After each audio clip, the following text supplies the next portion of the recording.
Hello, धरती पर मैं ही ऐसी गायिका हूँ जो किसी भी मेल कलाकार के साथ कार्यक्रम कर लूं तो मेरा फेयर हो जाता है। देखा लड़का मंच पर कुछ हो करे तो स्वामी जी है, लड़के कर ले सबसे बड़ी गंधाव लड़के हुए, बाकी सबका अपन अपन सोच, हमें अपना काम करना है, इसीलिए मैं बच के रहता हूँ। नहीं पगला, तुम तो सबसे पहले हाईलाइट हो। किका देखेला, अच्छा कुछ बोलना, ओ सॉरी गाइस, बोलो नहीं शुरू किया तो करना चाहिए, लेकिन बाद में बोलूं। हाँ बोलो हमारा लाइव ऑन करके लाइव। आज मैं जब आपसे मिला हूं ना तो ये गाना मेरे ख्याल में आया, माइनर ही करिए तो माइनर। इधर देखो ना, मेरी तरफ देखो। हाँ देख रहे आप ही की तरफ देख रहे हैं। कितने कभी मुझे भटका देते हो, अच्छा नहीं लगता। सॉरी गाइस कितना बेचैन हो के तुमसे मिला, कितना बेचैन हो के तुमसे मिला, तुमको क्या खबर था मैं कितना अकेला,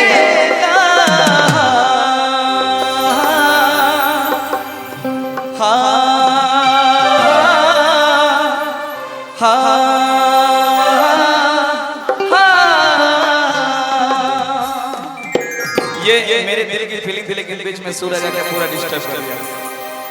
नहीं क्या करिएगा, वो सुन सबको पता है, उन सबको, ये हमारी पूरी टीम को पता है हमारी जिंदगी की कहानी। कबो कबो प्यार में बिछड़न जरूरी है, कबो कबो प्यार में बिछड़न जरूरी है, कबो कबो प्यार में बिछड़ना जरूरी है, सनहिया लगावल आज बहुत बात नहीं, नजरिया चुरावल।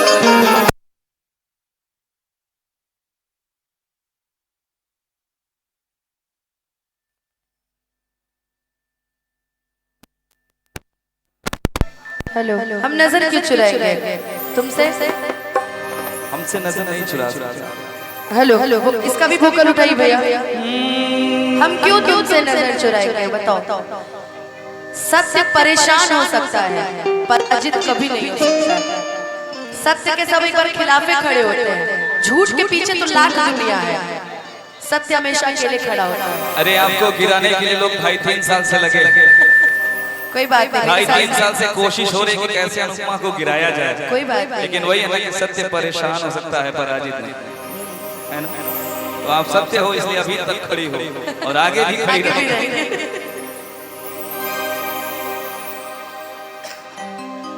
किका देखेला ऐसे हंस के जान ले बाका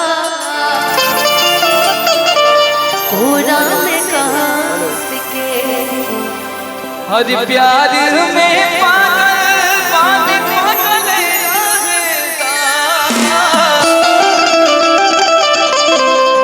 हर प्यार में पागल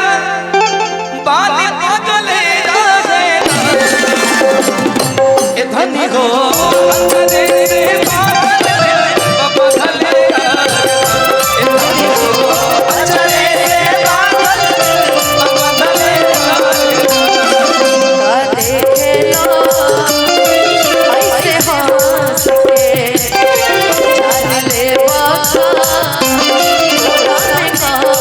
के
पिया मनवा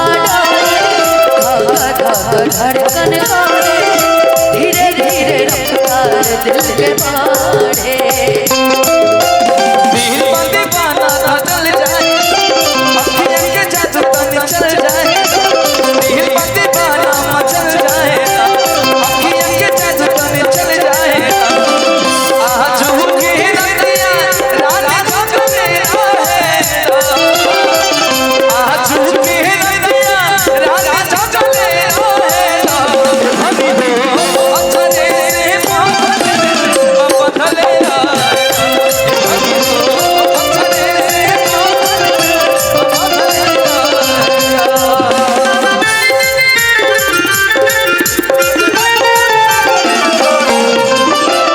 अचरे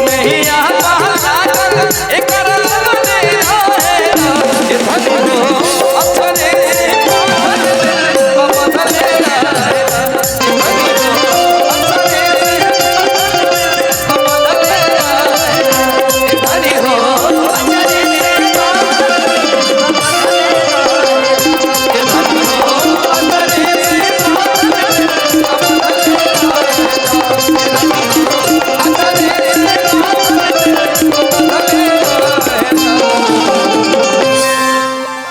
बदले धनी हो अचरे से बांधल दिल बांधल रहेगा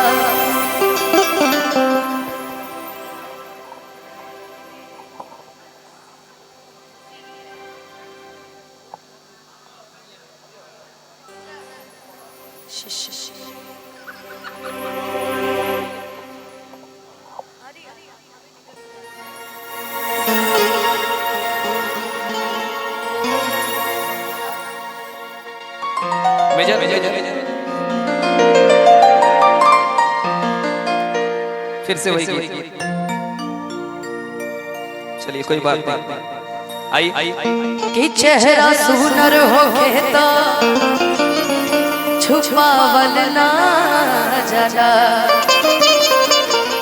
अपना रनिया के ऐसे अरे रोआवल ना ई नजरिया न केहू के ई नजरिया न सबके पसंद करला